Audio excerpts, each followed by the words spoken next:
ज्योति कोमरయ్య Amar high జ్యోతి కొమరయ్య జ్యోతి కొమరయ్య ఆశయాలను దున్నేవానికి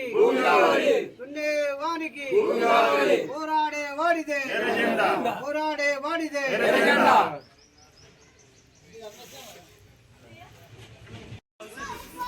ఈరోజు విడిపెల్లి అఖిల భారత ఐక్యరాజ్య సంఘం ఆఫీసులో జ్యోతి కొమరయ్య వర్ధన్ సభ జరుపుకోవడం జరుగుతున్నది.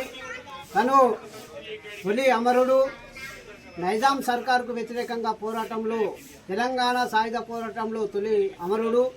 భూమి కోసానికి, ముక్తి కోసానికి పేద ప్రజలందరికీ భూములు ఉండాలనే ఉద్దేశంతో ఆ రోజు దేశముఖులకు వ్యతిరేకంగా పోరాటం చేసి తొలి అమరుడైండు. తను ఏదైతే సాధన కోసానికి పనిచేసిండో, రైతులకు న్యాయం జరగాలని, కూలీలకు న్యాయం జరగాలని, పేదోళ్లకు భూములు లేని వాళ్ళందరికీ భూములు ఉండాలనే ఉద్దేశంతో తను ప్రాణత్యాగం చేసిండు.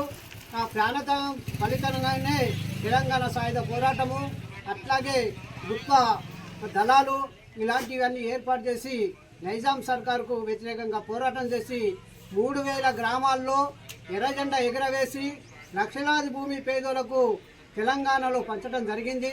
తను ఏదైతే తొలి అమరుడైండో, తనను ఏదైతే మనం ఈరోజు స్మరించుకుంటున్నామో, దేశంలో ఇప్పుడు వస్తున్న రైతాంగ వ్యతిరేక పోరాటాలు కానీ, రైతాంగంకు వ్యతిరేకంగా తీసుకొస్తున్న చట్టాలు కానీ, వాటికి వ్యతిరేకంగా అఖిల భారత ఐక్యరాజ్య సంఘం పోరాటం చేయాలని, అట్లాగే ఉపాధి హామీ కోసం ఈరోజు అనేక రకాల లొసుకులు వచ్చినాయి.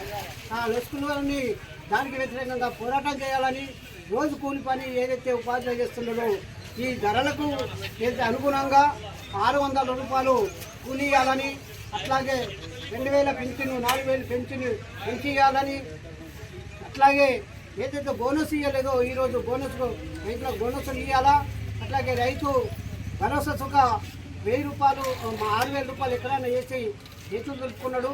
అది సుఖ అందరికీ బోనస్గా ఇవ్వాలన్నది అఖిల భారత ఐక్యరాజ్య సంఘం కోరుతున్నది.